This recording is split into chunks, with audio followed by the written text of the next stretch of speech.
Andre DeShields.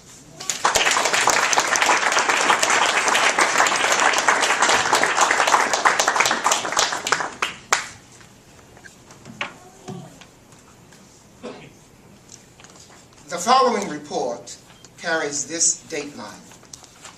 Headquarters, Army of Potomac, Saturday night, July 4th.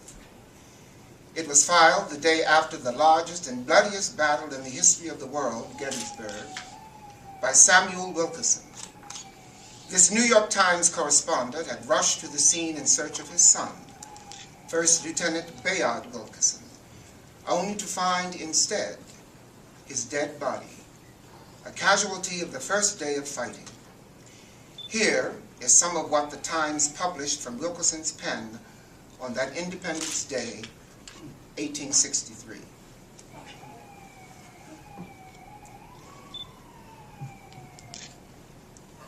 Who can write the history of a battle whose eyes are immovably fastened upon the central figure of transcendently absorbing interest?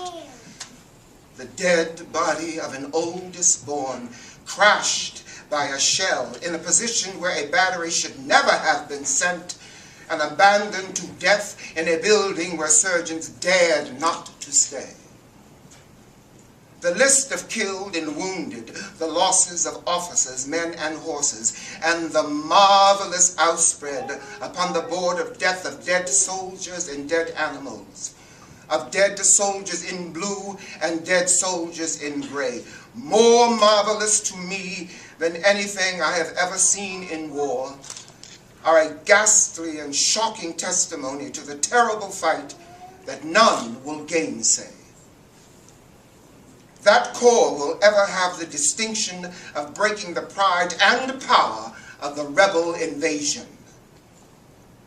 It commenced on the 1st of July.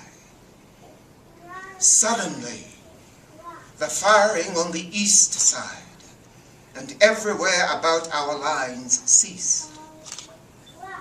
A silence of deep sleep fell upon the field of battle. Our army cooked, ate, and slumbered. The rebel army moved 120 guns to the west and massed at the weakest point of our entire position. 11 o'clock, 12 o'clock, 1 o'clock. In the shadow cast by the tiny farmhouse, which General Meade had made his headquarters, lay wearied staff officers and tired reporters. Added to the peacefulness of the scene was the singing of a bird, which had a nest in a peach tree within the tiny yard of the whitewashed cottage. In the midst of its warbling, a shell screamed over the house, instantly followed by another and another, and in a moment the air was full of the most complete artillery prelude to an infantry battle that was ever exhibited. Every size and form of shell known to British and to American gunnery shrieked, whirled, moaned, whistled, and wrathfully fluttered over our ground. As many as 6 in a second, burning and screaming over and around the headquarters, made a very hell of fire that amazed the oldest officers. They burst in the yard, burst next to the fence on both sides, garnished as usual with the hitched horses of aides and orderlies. The fastened animals reared and plunged with terror. One fell, then another. 16 lay dead and mangled before the fire ceased, still fastened by their baiters, which gave the expression of being wickedly tied up to die painfully. These brute victims of a cruel war touched all hearts. During this fire, soldiers in Federal blue were torn to pieces in the road and died with the peculiar yells that blend the extorted cry of pain with horror and despair. Then there was a lull, and we knew that the rebel infantry was charging, They rushed in perfect order across the open field, up to the very muzzle of the guns, which tore lanes through them as they came. But they met men who were their equals in spirit and their superiors in tenacity. There never was better fighting since Thermopylae than was done yesterday by our infantry and artillery. The rebels were over our defenses.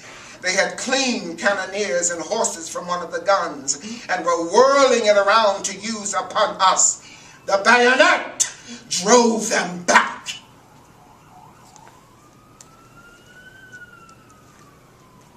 My pen is heavy.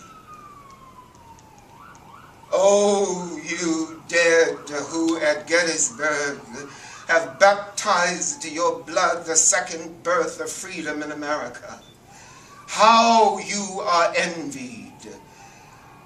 I rise from a grave whose wet clay I have passionately kissed, and I look up and see Christ spanning this battlefield with his feet and reaching fraternal and lovingly up to heaven.